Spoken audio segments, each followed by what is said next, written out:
प्रणिती शिंदे यांच्या विरोधामध्ये जे उमेदवार उभे आहेत ते तर इथले नाहीत असं मी ऐकलं. मला असं वाटलं ते माळशिरसचे आहेत, पण नंतर आम्हाला असं कळालं की ते बीडचे आहे.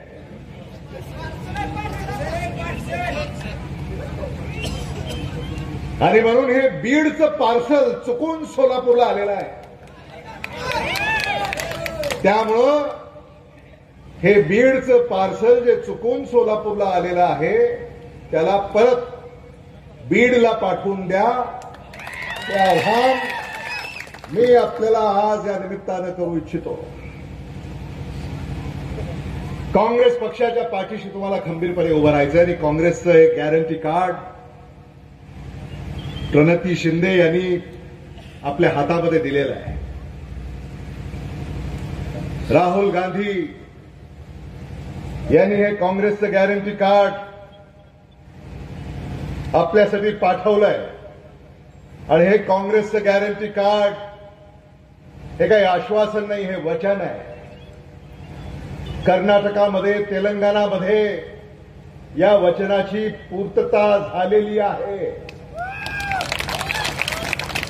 भारतामध्ये जेव्हा इंडिया आघाडीचं सरकार 4 जूनला निवडून येईल तेव्हा सोलापूरमधून हे गॅरंटी कार्ड घेऊन आपल्या लाडक्या खासदार प्रणिती शिंदे या दिल्लीला गेल्या पाहिजेत, तर याची अंमलबजावणी सुरू झाली पाहिजे.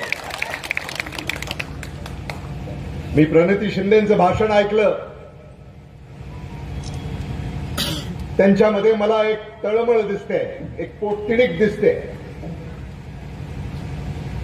माझ्या सहकार्याने मला सांगितलं की या सोलापूर लोकसभा मतदारसंघामध्ये 450 गावं आहेत आणि सोलापूर शहर,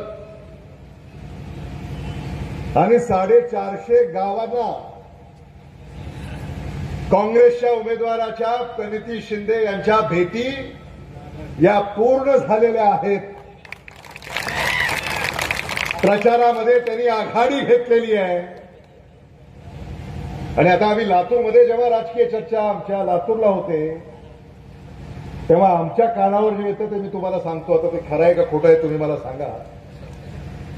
की सोलापूरमध्ये प्रणिती शिंदे 2.5 लाखाच्या फरकानं निवडून येणार.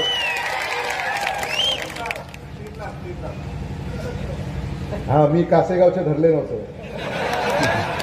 त्यामुळं 3 लाखाच्या फरकानं प्रणिती शिंदे यांना आपल्याला निवडून द्यायचं.